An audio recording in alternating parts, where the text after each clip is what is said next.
انہوں نے کہا کہ مذکورہ عرصے کے علاوہ رضاکاروں نے 47 مختلف سروسز کی فراہمی کی ہے، 3,50,000 گھنٹے کام کیا، رش کو کنٹرول کرنے، معذور اور معمر زائرین کو سہولت دینے کے علاوہ میڈیکل سروسز اور عمومی رہنمائی کی ہے۔ رضاکاروں نے مختلف زبانوں میں زائرین کی رہنمائی کی، جبکہ ایمرجنسی میں ہلال احمر کے ساتھ بھی تعاون کیا۔ میڈیکل انشورنس لنک نہ ہونے پر اقامہ کی تجدید میں تاخیر جرمانہ ہوگا یا نہیں؟ سعودی عرب میں غیر ملکیوں کے کارکنوں کے جو اقامے ہیں اس کی تجدید میڈیکل انشورنس سے لنک ہوتی ہے۔ وزارت افرادی قوت کے قانون کے مطابق کارکنوں اور ان کی فیملی کے لیے میڈیکل پالیسی حاصل کرنا کفیل کمپنی اسپانسر کی ذمہ داری ہوتی ہے۔ اقامہ کی تجدید کے لیے لازمی ہے کہ پہلے میڈیکل انشورنس کرائی جائے اور وہ جوازات کے سسٹم سے لنک ہونی چاہیے۔ جوازات سے ایک شخص نے دریافت کیا کہ وائف کے اقامے کی تجدید کے لیے میڈیکل انشورنس کرائی تھی، مگر وہ جوازات کے سسٹم میں لنک نہیں ہوئی، جس کی وجہ سے میرے اقامے کی بھی تجدید نہیں ہوئی، کیا تاخیر پر جرمانہ ہوگا؟ اس کے جواب میں جوازات نے بتایا کہ اقامے کی تجدید میں 3 دن سے زیادہ تاخیر پر پہلی بار 500 جرمانہ ہوتا ہے، دوسری بار جو ہے وہ 1,000 ریال کا جرمانہ ہوتا ہے۔ غیر معیاری یا ایسی کمپنی جو جوازات کے سسٹم سے لنک نہیں ہوگی وہاں سے میڈیکل پالیسی حاصل نہ کی جائے، کیونکہ بنیادی ضرورت اقامے کی تجدید ہے۔ اگر اقامہ بروقت تجدید نہیں ہوتا تو اس صورت میں جرمانہ عائد کر دیا جاتا ہے۔ وزارت صحت اور جوازات کے سسٹم کو ڈیٹا اپڈیٹ رکھنے کے لیے جوڑا گیا ہے تاکہ فرضی میڈیکل انشورنس سے لوگوں کو مسائل کا سامنا نہ کرنا پڑے۔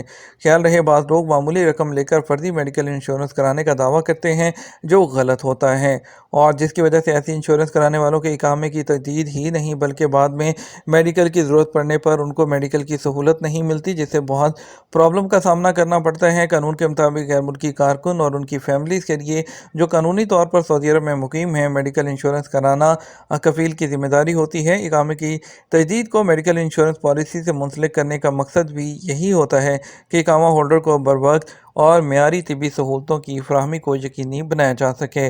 میڈیکل انشورنس پالیسی حاصل کرنے سے پہلے یہ بات جاننا ضروری ہے کہ جس کمپنی کی پالیسی حاصل کی جا رہی ہے وہ سعودی مرکزی بینک ساما کے متعلقہ شعبے سے منظور شدہ اور لائسنس یافتہ ہو۔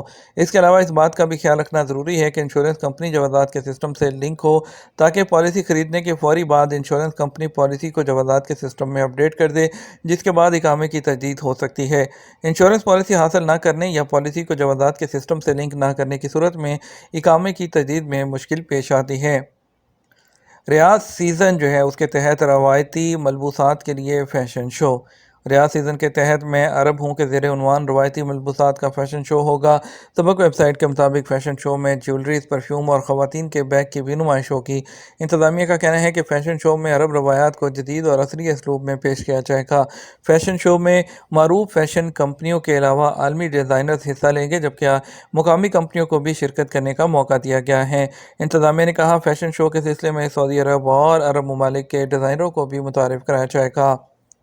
کرسٹیانو رونالڈو نے جو ہے وہ ایگریمنٹ کی طرف بڑھنے کی تردید کر دی۔ پرتگالی سٹار کرسٹیانو رونالڈو نے موجودہ مدت کے دوران کسی بھی کلب کے ساتھ اپنے ایگریمنٹ کی تردید کر دی، جب انہوں نے 2022 کے ورلڈ کپ کے آغاز سے پہلے اپنے انگلش کلب مانچسٹر یونائیٹڈ کے ساتھ اپنا ایگریمنٹ ختم کیا تھا۔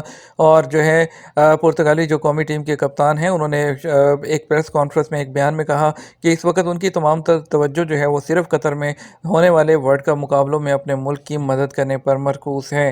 اور اس کے علاوہ ہسپانوی پریس رپورٹس نے اس سے پہلے بتایا تھا کہ پرتگالی سٹار کرسٹیانو رونالڈو اگلے جو 1 جنوری ہے جو کمنگ اس میں النصر ٹیم کے ساتھ کھلاڑی بنیں گے۔ ہسپانوی اخبار مارکا کے مطابق رپورٹس میں اشارہ دیا گیا کہ رونالڈو اور النصر کلب کے درمیان جو ایگریمنٹ ہے وہ 2.5 سیزن تک جاری رہے گا اور فی سیزن 200 ملین یورو جو ہے وہ پے کیے جائیں گے۔ یہ بات قابل ذکر ہے کہ پرتگالی قومی ٹیم نے قطر ورلڈ کپ 2022 کے موجودہ ورژن کے کوارٹر فائنل کے لیے کوالیفائی کر لیا ہے، اور جو ہے ان کا اگلا جو میچ ہے وہ موروکو کے خلاف ہوگا۔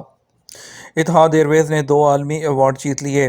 یو اے کی قومی فضائی کمپنی اتحاد ایئر ویز نے 2 عالمی ایوارڈ جیت لیے۔ اماراتی میڈیا کے مطابق اتحاد ایئر ویز نے اپنے گرین لائن پروگرام سمیت متعدد اقدامات کو اپنائے ہیں، جن کی بنا پر اسے ماحولیاتی تحفظ کے اقدامات پر سنگاپور اور امریکہ میں ایوارڈ دیے گئے۔ اس نے سنگاپور میں سالانہ انوائرمنٹل اسٹیبلٹی ایوارڈ اور فار ایکسیلنس میں environmental stability innovation of the year کا ایوارڈ بھی جیتا۔ اس کے علاوہ امریکہ میں بزنس ٹریول کی طرف سے جو ہے 2022 کے لیے بہترین ایئر لائن کا ایوارڈ بھی بھی حاصل کیا۔